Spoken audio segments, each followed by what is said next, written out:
போன வாரத்தில் கூட திங்கட்கிழமை எப்பவுமே நான் ஜெபம் பண்ணி தான் ஆடு ஓடின்னு போவேன்.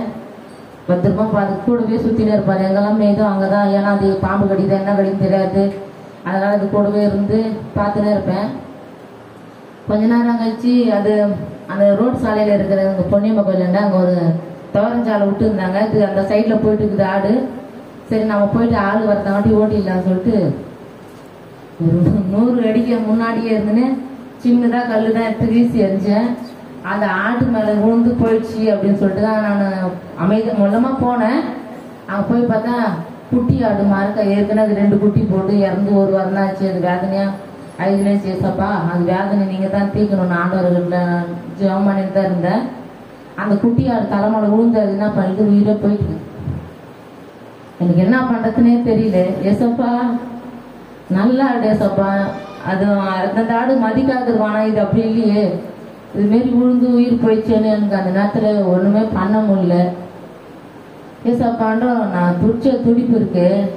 இதே மாதிரி தான் என் பையனுக்கு 1 வயசில் பிக்ஸ் வந்துச்சு. அது அழுதுன்னு சொல்லிட்டு விட்டுட்டு இருந்தேன். பார்த்தா என் பையனுக்கு ஹார்ட் நின்று போச்சு. இதே துடிப்பு நின்று போச்சு. அதுக்கு கையில் எந்த ஒரு நாடி இதுவும் ஆகலை. கண்ணு நின்று போச்சு. உயிரே போயிடுச்சு என் பையனுக்கு. ஏசப்பான்னு சொல்லிட்டு நான் கத்துன வேகம். ஆண்டு பால் கொடுத்தாலும் அதுக்கு தொண்டையில் இறங்கலை. நாக்கு உள்ளவே நின்று போச்சு. ஏசப்பா என் பிள்ளையை காப்பாற்றுன்னு அவ்வளோ ஒரு வேகமாக கத்தினேன். தெருவில் கூட பார்க்காம பால் பிசுத்து ஊற்றேன். என் பிள்ளைக்கு ஆண்டவர் அந்த நேரத்தில் உயிர் கொடுத்தாரு. அதே போல தான் இந்த ஆட்டுக்கு உயிர் போயிடுச்சே என்னால் அதை தாங்கிக்கவே முடியலன்னு ஏசப்பாண்ட கத்தனை வேகம் இருக்குது. அது கண்டிப்பாக ஆண்டவருடைய செவிக்கு உடனே எட்டுற அளவுக்கு வேகமாக கத்தனேன். ஏசப்பா நான் தப்பு பண்ணிட்டேன். விசிறி எரிஞ்ச கல் மேலே வந்துச்சு. அது உயிர் போந்து என்னால் தாங்கவே முடியலன்னு சொல்லிட்டு ஆண்டவரத்தில் கத்தனை வேகம் இருக்குது. வீட்டானுக்கிற மொத்த பேரும் அந்த ரோட்டாண்ட ஓடியாந்துட்டாங்க. ஏன் அப்படி கத்துற அப்படின்னு சொல்லிட்டு இல்லை என்னால் தாங்கிக்கவே முடியல ஏசப்பா இது உயிர் போயிடுச்சு. நிச்சயமாக நீங்கள் இந்த உயிர் கொடுக்கணும். என்னால் அந்த உயிர் வந்து சகிச்சிக்கவே முடியல ஏசப்பான்னு சொல்லிட்டு அழுது கத்தி கண்ணு நின்று போச்சு. மூச்சை விடலை. வயிறு ஃபுல்லாக உப்பி போச்சு. ஆனாலும் ஏசப்பா லாசரு இறந்து போயிட்டு 4 நாளில் உயிரோடு எழுப்பினேர்ல ஆண்டவரை. இப்போதானே ஆண்டவர் ஏசப்பா இது உயிர் போனோம் மறு உயிர் நீங்கள் கொடுக்கணும்னு சொல்லிட்டு ஏசப்பாண்ட கத்தனை வேக இருக்கு. ஏசப்பா பட்டை மரமா நான் இருந்தாலும் பரவாயில்ல இந்த பச்சை மரத்துக்கு உயிர் கொடுக்கணும்னு சொல்லிட்டு ஆண்டவர் இடத்துல அழுத வேக இருக்கு. என்னால தாங்கவே முடியல ஏசப்பான்னு சொல்லிட்டு அழுத பாரு. ஆண்டவர் இந்த தண்ணீரை ரத்தமா நினைச்சு நான் ஊத்துறேன். அந்த உயிர் திரும்ப வரணும்.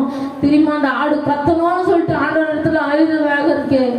ஆண்டவர் அப்பவே அந்த ஆடு எழுந்து கத்த உதவி செய்தார். 1/2 ஹவர்லயே அதுக்கு உயிர் கொடுத்தாரு. அந்த அற்புதத்தை அதிசயத்தை என்னால மறக்கவே முடியல. அதே போலதான் ஆண்டவர் விட்டு பின்மாறி நம்ம போனாலும் அந்த ஆட்டுக்காக நான் துடிச்ச துடிப்பு இருக்குது. என் உயிரா போனா கூட போட்டோம் அது உயிர் கொடுக்கணும்னு சொல்லி கேட்டேன். அதே போலதான் ஆண்டவர் நமக்காக சிலுவையில அறையும் போது கூட அவருக்கு உயிர் போயிட்டு நம்மளுக்கெல்லாம் உயிர் கொடுத்து இந்த பூமியில வச்சிருக்கிறாரு. கர்த்தர் அந்த ஆட்டுக்கு உயிர் கொடுத்தாரு. எனக்கு கோடான கோடி கர்த்தருக்கு நன்றி சொல்ல வார்த்தையே இல்லை.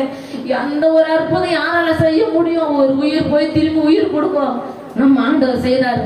அதே போல கூட உயிர் போக போகுதுன்னு நினைச்சு இந்த சபை கண்டிப்பா ஆண்டவர் கிருபையினால பிரிச்சு எடுக்காத படிக்கும் ஆண்டவர் நிலைத்து இந்த இடத்துல இருக்கும்படியாய் நான் கர்த்தரத்துக்கு வேண்டுதல் செய்தேன்.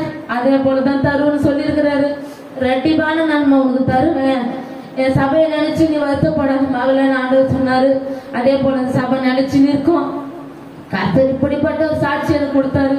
இந்த ஆட்டுக்கு ஜீவனை கொடுத்தாரு. நான் வாழ்நாள் முழுவதும் நன்றி சொல்ல ஆண்டவருக்கு ரொம்ப கடமைப்பட்டிருக்கேன். என் சந்ததி கூட நன்றி சொல்லணும்னு சொல்லிட்டு கடமைப்பட்டிருக்கேன். இன்னைக்கு கூட காலையில வீட்டுக்காரன் சொல்லிட்டு வந்துடுறேன். யாராலேயே செய்ய முடியாது அற்புதம் நம்ம ஆண்டவர் செய்வார். நம்புங்க. கர்த்தருக்குன்ற ஒரு பங்கு கொடுங்கன்னு சொல்லியிருக்கிறேன். என் வீட்டுக்காரர் விளையாட்டு சொல்லியிருக்கிறாரு. நிச்சயமா தருவாரு. அவன் என் குடும்பத்தோடு வந்து ஆண்டவரத்துல நான் மகிமைப்படுத்தணும்னு ஆசைப்படுறேன். இந்த வருடமா என் குடும்பமாய் வந்து கர்த்தருக்கு நாங்க சாட்சியா இருக்க கர்த்தருக்கு நான் உதவி கேட்கிறேன். கர்த்தர் அப்படியே செய்து முடிப்பார். கர்த்தர் கோடான கோடி நன்றி.